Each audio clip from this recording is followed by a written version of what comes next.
Polythene සහ plastic කියලා කියන්නේ එදිනෙදා ජීවිතයේදී අපිට නැතුවම බැරි දෙයක්. කොහොම නමුත් මේ පිටිපස්සේ තියෙන්නේ හරිම කඳුළු කතාවක්.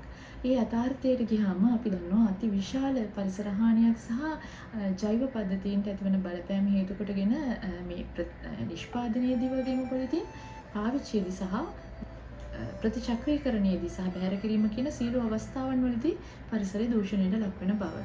මේ හේතුව මත ශ්‍රී ලංකා ජනරජයේ විවිධ අවස්ථාවලදී අපේ නීති පද්ධතියට විවිධ නීතීන් ගෙන ආවා. විශේෂයෙන්ම ජාතික පාරිසරික පනත යටතේ වගේම පාරිභෝගික ආරක්ෂණ අධිකාරී පනත යටතේ විවිධ අවස්ථාවන් වල ගෙන ආපු ගැසට් නිවේදන මගින් මේ පොලිතින් භාවිතයේ සීමා කිරීම සහ තහනම් කිරීම සම්බන්ධව ප්‍රතිපාදන ගෙනෙන්නු ලැබුවා. කොහොම නමුත් ව්‍යාපාරික ප්‍රජාවගේ දැඩි මැදිහත් වීම සහ බලපෑම මත විවිධ අවස්ථාවන් වල ගෙන ආපු මේ නීති ප්‍රතිපාදනයන් ක්‍රියාත්මක වීම අකර්මණ්‍ය තත්ත්වයටපත් වුණා.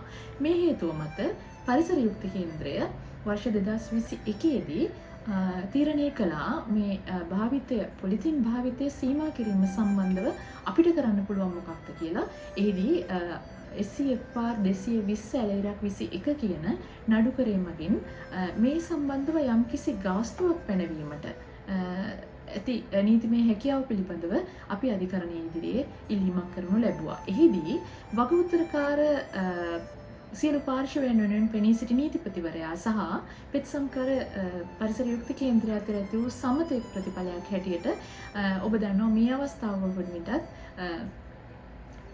භාණ්ඩ මිලදී ගන්නා අවස්ථාවේදී යම්කිසි වෙළඳ ආයතනයන් මගින් යම් මුදලක් අය කිරීමක් සිද්ධ වෙනවා පොලිතින් බෑග් එකක් නැත්නම් ප්ලාස්ටික් බෑග් එකක් මුදලකට විකිණීමක් සිද්ධ වෙනවා. හැබැයි අපි ඇත්තටම එදා අධිකරණයේ ඉදිරියේ බලාපොරොත්තු වෙන්නේ මේක නෙමෙයි. හේතුව මේ ව්‍යාපාරික ප්‍රජාවට තමයි නැවතත් මේ මුදල යන්නේ. එහෙම නැතුව මේක බද්ධකාකාරයෙන් යම් විධිමත් අධීක්ෂණයට යටත් වූ යම්කිසි අරමුදලක් මගින් රජය මගින් පැන වූ යම්කිසි අරමුදලක් මගින් මේක විගණනයකට ලක් කිරීමක් හෝ ඒ සම්බන්ධ යාන්ත්‍රණයක් ක්‍රියාත්මක වෙන්නේ නැහැ. එහිදී ඇත්තටම ජනතාවගේ නීත්‍යානුකූල අපේක්ෂාවේ මූලධර්මයෙන් බිඳ වැටෙනවා.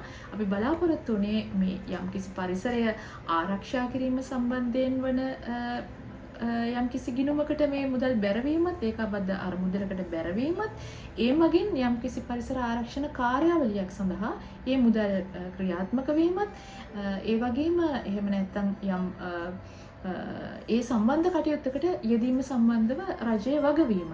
නමුත් ඒ සිදු වුණේ නැහැ. ඒ අනුව තමයි මේ වසරේදී ශ්‍රේෂ්ඨ අධිකරණයේ ඉදිරියේ නැවතත් මූලික අයිතිවාසිකම් නඩුවක් ගොනු කරමින් ඉල්ලීමක් කරනු ලැබුවේ මේ සම්බන්ධව යම්කිසි විධිමත් ක්‍රමවේදයක් ඇති කරන්න.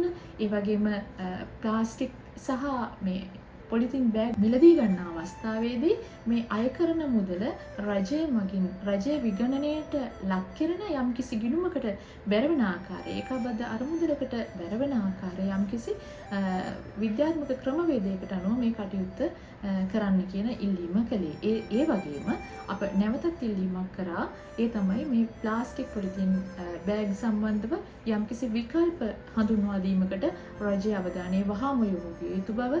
ඒ අනුව මේ වන විට ගරු අධිකරණයේ ඉදිරියේ මූලික අයිතිවාසිකම් නඩුකරයක් හැටියට මේ නඩුව පැවැත්වෙනවා. එහිදී විශේෂයෙන්ම වගඋත්තරකරුවන්ට එරෙහිව ගොනු කරන ලැබූ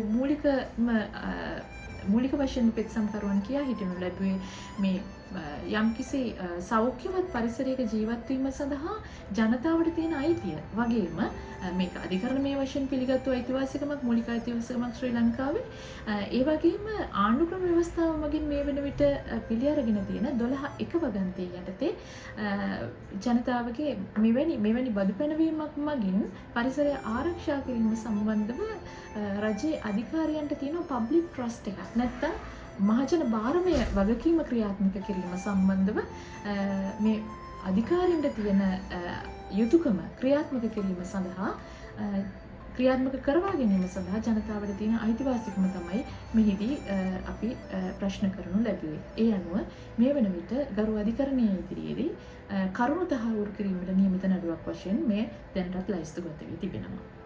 මේ අවස්ථාවේදී පවතින තත්ත්ව වෙන්නේ යම්කිසි වෙළඳසැලකින් අපි භාණ්ඩ මිලදී ගන්න අවස්ථාවේදී ඒ සඳහා බෑගයක් නිකුත් කරනවා නම් ඒ බෑගයට රුපියල් 3ක හෝ රුපියල් 5ක මුදලක් අය කිරීමක් සිද්ධ වෙනවා. ඒ ගාස්තුවක් හැටියට කරන අය කිරීමක් ව්‍යාපාරික ප්‍රජාවට තමයි නැවතත් ඒ මුදල යන්නේ. නමුත් අපි ඉල්ලා සිටින කලින් නඩුකරයේදී මෙය බද්දක් වශයෙන් පැනවීමක් වෙන්න ඕනේ කියන. බද්දකයි ගාස්තුවකයි වෙනස වෙන්නේ බද්දකදී නම් අනිවාර්යයෙන්ම මේක රාජ්‍ය අධිකාරීන් යටතේ රජයට අය වෙන මුදලක් වෙන්න ඕනේ.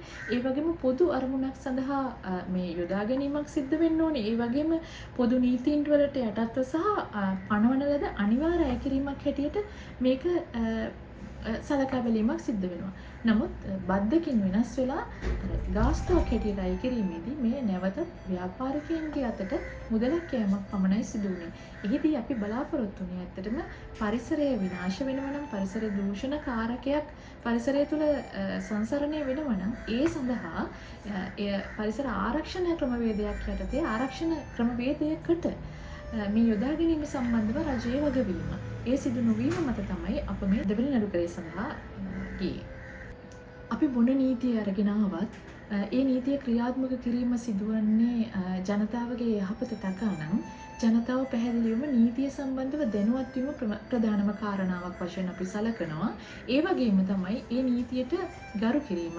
ඒ වගේම තමයි ආකල්පම වශයෙන් අප තුළ ඇති කරගන්නා වෙනස තුළ නීතිගරුක පුද්ගලයෙක් වීමටත් වඩා මේ පරිසරය අපි ජීවත් වෙන අපේ මිහිතලය අපි හුස්ම ගන්න පරිසරය අපේ දරුවන්ගේ අයිතිවාසිකම මේ අනාගත පරම්පරාවේ උරුමය වශයෙන් සලකලා කටයුතු කිරීම සඳහා අපේ ආකල්පමය වශයෙන් සිදු විය යුතු වෙනස අති විශාලයි. විශේෂයෙන්ම අනාගත පරම්පරාවේ උරුමයන් සුරක්ෂිත කිරීම සඳහා වන අපේ වගකීම ක්‍රියාත්මක වීමේදී පැහැදිලිවම ඒ සම්බන්ධව දැනුවත් වීම වගේම දරුවන්ටත් මේ සම්බන්ධව කියා දීම වගේම ජනතාව අපිත් එක්ක ඉන්න අනිත් අය මේ සම්බන්ධව දැනුවත් කිරීමත් මම හිතන්නේ පුරවැසියන් හැටියට අපේ මූලික යුතුයකමක් වෙනවා. විශේෂයෙන්ම ආණ්ඩුක්‍රම ව්‍යවස්ථාවේ 28 වගන්තිය යටතේ ඔබ දන්නවා ඇති අපි කාටත් මේ පරිසරය ආරක්ෂා කිරීම සම්බන්ධව යුතුයකමක් පවතින බව. ඒක මූලික යුතුයකමක් වෙන්නේ අපි හැමෝටම ඒ සඳහා තියෙන බරපතල වගකීමක් නිසා.